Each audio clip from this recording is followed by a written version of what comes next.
From JBS Studios in Greater New York, this is the JBS News Update with Teisha Bader. I'm Teisha Bader with the JBS News Update for Thursday, October the 26th, 2023.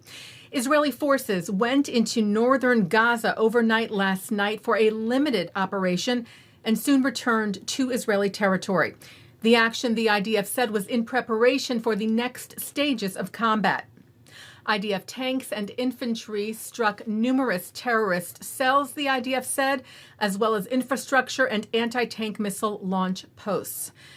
Meanwhile, massive barrages of rocket fire continued today from Gaza at central and southern Israel. Last night, one rocket hit a home in Rishon LeZion, lightly injuring 3 people. A building in Petah Tikva was hit by a rocket attack today, which caused a fire. No injuries were reported.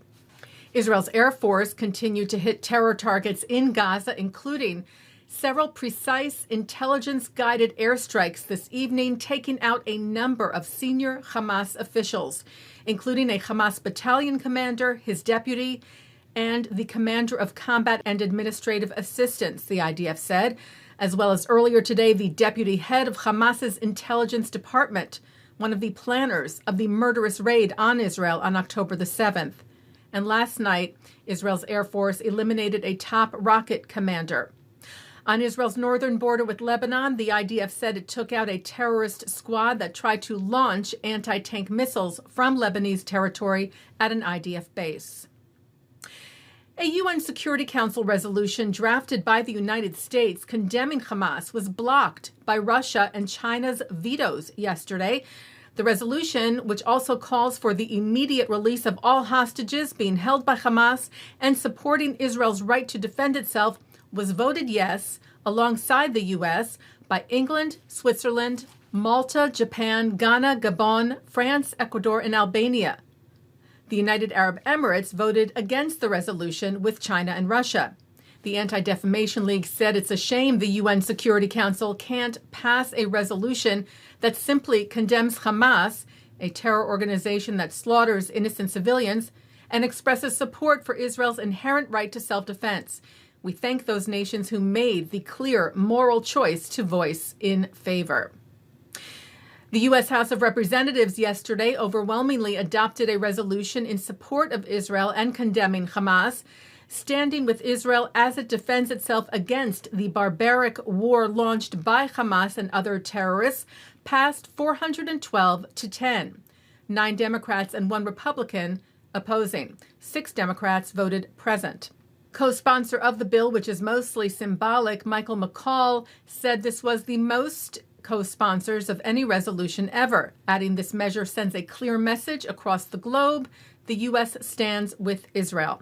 The ADL thanked McCall and co-sponsor Gregory Meeks for leading the passage, saying, "We applaud this unequivocal message of House support for Israel and its right to defend itself, and its severe condemnation of Hamas and terrorism." Well, pro-Palestinian anti-Israel demonstrations have been taking place in a number of cities around the world, and here in the U.S. in particular, on college campuses. On Tuesday night, multiple images were projected on the library of George Washington University that read in part, "Free Palestine from the river to the sea," and "Glory to our martyrs." GW President Ellen Granberg denounced the images, which she said included anti-Semitic phrases that have caused fear and anxiety for many members of our Jewish and broader GW community. She said the school was reviewing the incident and would take the appropriate steps. The Times of Israel said White House Deputy Press Secretary Andrew Bates told them there is an extremely disturbing pattern of anti-Semitic messages being conceived on college campuses.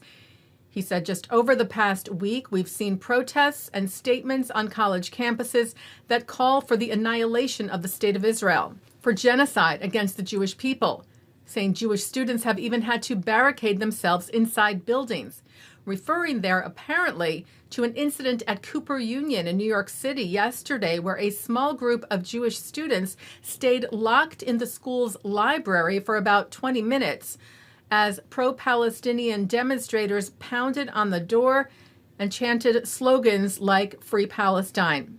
ADL New York, New Jersey Director Scott Richmond, who met with the students afterwards, said he was shocked by the details of the incident and saying he would be calling the school's president to understand how she will deal with this serious and egregious act of anti-Semitic intimidation and protect her Jewish students going forward.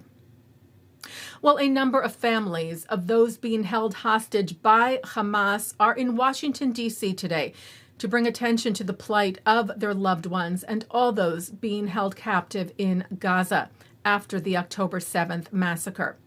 They took part in a press conference this afternoon at the Capitol, organized by the American Jewish Committee, sharing their heartbreaking stories and meeting with members of Congress and the State Department. Taking a look now at our programming for tonight here on JBS for Thursday, October the 26th. At 7 o'clock, families of hostages and those whose loved ones were murdered during the October 7th massacre share harrowing stories at New York City's Central Synagogue. Then at 8 o'clock, David Harris speaks to Columbia law students about their experiences on October the 7th and the challenges they face as Jews and friends of Israel on campus. At 8:30, I speak with Israeli actress Swell Ariel Or about her mission to help Israeli reservists abroad get back to Israel to serve. At 9, Lior Raz is on L'chaim. At 10, a look at the Mossad and Mizrahi spies. And coming up next, Shahar Azani speaks with Naftali Granot from the International Institute for Counter-Terrorism at Reichman University in Israel to analyze the current situation with a security update.